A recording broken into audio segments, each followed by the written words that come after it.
Hello everyone, my name is Craig. Welcome back to You Got Nerfed, and this is a video review over the XShot Skins Dread, a spring-powered blaster with a cool rotating cylinder system, just like a Nerf Flipfury from the Zombie Strike line, if you ever shot that one. Pretty cool. Let's get into it. Let's start out with an external overview of the features. Starting up front, there's no in-strike barrel lug, not a Nerf brand blaster. Getting up top is a fake sight that corresponds with the rear fake sight. Not going to help you aim at all, but cool that they have it on. Up top on the priming handle and up here a little bit are fake XShot rails, or fake rails really at all. This is not going to hold any attachments at all. On that one, it's just fake, but it looks cool, so I'll dig the tactics on that one. Nothing right here. On here, this entire big piece of plastic here is the priming handle. This is spring powered to prime. You do that and you're ready to fire once. The blaster, unfortunately, does not have slam fire. Getting down around to the back, the grip is pretty comfortable, actually. So XShot gets yet another compliment on their grip design. Proportional to the blaster, fairly with it, but a nice comfortable grip for a small hand like mine, but a large hand user could use this very well. Getting to the back is a sling or lanyard mount. If you want to run this one on a 1-point sling, you can. Around here is a hand guard with probably not necessary for this blaster, but it's cool that they have that in here. Getting down to here is this trigger that you use to flip the cylinders. We'll get to that there in a moment, but that works very smoothly. Getting smoothly-ish, I mean, the trigger does itself. The mechanism we'll talk about here in a sec. Getting down to the trigger pull is very smooth. Actually, it's in line with Nerf Elite blasters on the market, but definitely in line with other XShot blasters. Blaster, again, does not have slam fire. Down here, I don't know if this is supposed to be ammo storage or what this is, but two little geometric shapes there as well. Also, getting down to about here is another sling or lanyard mount if you want a 2-point ear sling or lanyard. Getting up to the cylinders, which is the main part of the blaster here, up front, you can simply front load and to rotate the barrel like this, but good luck at doing this. How this is designed is that you'll load both barrels, and then once you run out of ammo, you pull the little trigger and you flip to a new loaded barrel. However, I would also recommend doing this to help load both of your barrels once you do that. So you can flip it out like this, and it almost flips out like a strong arm type cylinder. You can fit in 6 darts into each cylinder, and then you can just snap that back into place. The trigger system of this is pretty smooth, and it will the cylinders will immediately drop as you press that release trigger, and it works very well. The only complaint that I have about that flip system is really I wish that it would automatically flip to the next one, but maybe I'm expecting too much out of that. That's the only real complaint of that. The system is fairly smooth with it. I mean, it basically releases it and then gravity does the rest for it. So between this and the release trigger, it's actually pretty darn smooth. And the rotating system, I have not had a feeding issue with this rotating system at all. If you ever shot the Zombie Strike Flipfury, it's similar to that. I haven't touched a Flipfury before, nor have I really done a lot of research into the Flipfury, so I don't know if this system is really better or worse than that, but it is similar. You'll probably think of it like that.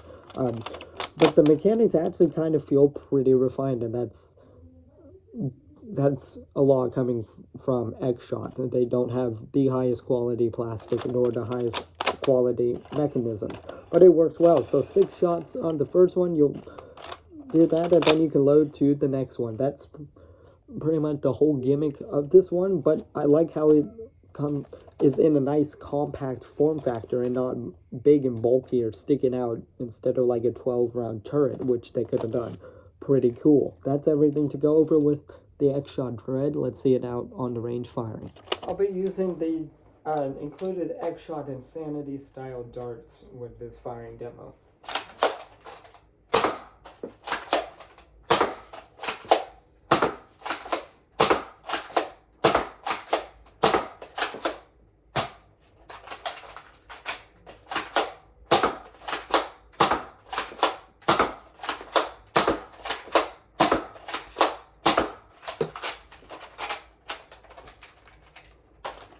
Reloaded, let's go again.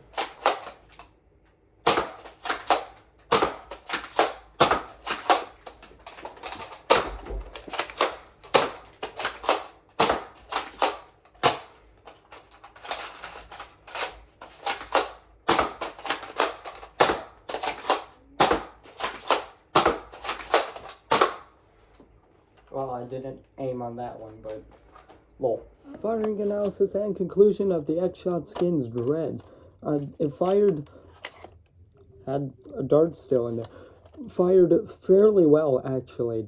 Chrono data, I did twice again, because I always do my tests twice, just in case it's something doesn't seem right, or again, if the numbers don't seem right or something goes wrong, I'll do the test twice. Throw it up on my chronograph, 72 feet per second with the XShot darts, and about 73 feet per second with Nerf Elite darts.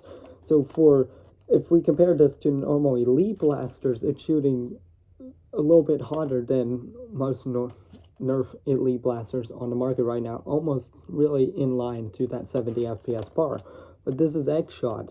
XShot par for what I compiled, the data that I've compiled, is about 80 feet per second, so it's shooting a little bit soft for XShot, especially when it's advertising something like this shooting at about 80-90 feet in range, which doesn't translate really to velocity, but it kind of does. At least each shot should at least try to hit that range in general, but that's a whole nother thing and math for another time with it. So it's, for XShot, it's shooting all right, but not really, I would say, in line with other XShot blasters. Then again, it's not really an XShot primary, so I can give it a pass with it.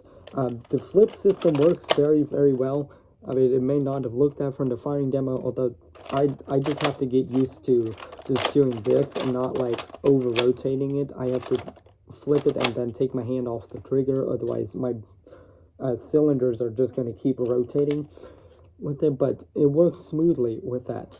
And for a backup blaster, this might be a solid option. I know it doesn't have slam fire, which I kind of wish that it did, but I can understand why it doesn't. I think being able to quickly have 2 cylinders of slam fire would really just make this an absolutely unstoppable beast, no matter what the velocity is, as long as it's not like garbage, like end strike level garbage. But maybe a missed opportunity there, but besides that, it works fine. Ergonomics are well. You probably can't really holster it because this is a little too wide, but you might be able to, if you have some ingenuity and some size with that. You can make a custom holster for this. It will take some time, but I like the form factor of it. It shoots pretty well. So as a primary, I mean, this is really the size screens that it's somewhere in between primary and secondary. The form factor screens secondary, but the ammo capacity really screens primary. So it's a weird blaster that I wouldn't recommend for every loadout, but for those ones that you need a solid like backup blaster but want some decent capacity without running magazines for whatever reason, you could totally use this blaster and it can be effective to you in a Nerf war. I'd still say that there's other options. I would honestly take like a stronger, I would prefer to have the slam fire option. That's personally me, over really anything else with that. I would sacrifice the extra 6 rounds for the slam fire, honestly. That's why I would personally run towards a disruptor or something if I really wanted a good secondary for that. But if you want use your secondary a lot, or you're in pistol rounds with this could be a solid choice. You could actually outdo like some jolts and triads with this blaster because it has a lot of capacity and can hit just as far as a triad can with it. So it could be a solid choice, but not for everybody. My opinion on this blaster is actually pretty positive. But my recommendations for this is look at your rig for nerf and stuff and determine whether this is going to fit your playstyle. If you're just plinking, most of the blasters that I review are really good for plinking. This one especially, this is a really good plinking blaster. If you're target shooting, this also could be good as well. I actually kind of trust XShot and their darts a little bit more than Nerf and their darts right now for target shooting. If you're competitive, this probably wouldn't be in there unless you're going stock class wars. If you're going like low grade, like in a house or a fort war or stock class war, this might be a decent option as a backup blaster. Definitely not as a primary. So, but this could fit somebody's rig.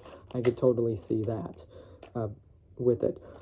And mod potential is technically there. It's a spring powered blaster. It may not accept all mod, but I'm pretty sure you could still do, if you've modified a Flipfury, it will probably take the same mods as it. I haven't opened it up to confirm that, but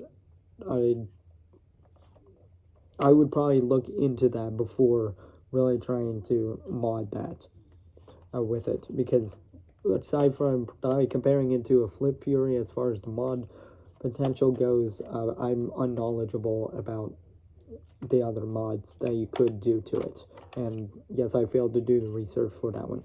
My other last recommendation is just compare this to something like the Flipfury, which is basically the exact same thing.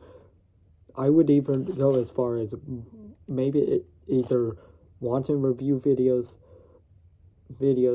or even purchasing both for yourself and really seeing which one works best for you. Both are somewhat solid blasters. The Flipfury had its issue, but it's still somewhat of a solid gimmick blaster with it, and so is this one. So between the two, that's up for you guys to make with it. Again, also just cosmetically on this guy looks sweet with the with this paint job on that doesn't really factor into objective stuff, but subjectively still looks cool too. So that's all the objective and subjective information I can provide on the XShot Dread. Let me know what you guys think in the comments down below, and I'll see you guys in the next one.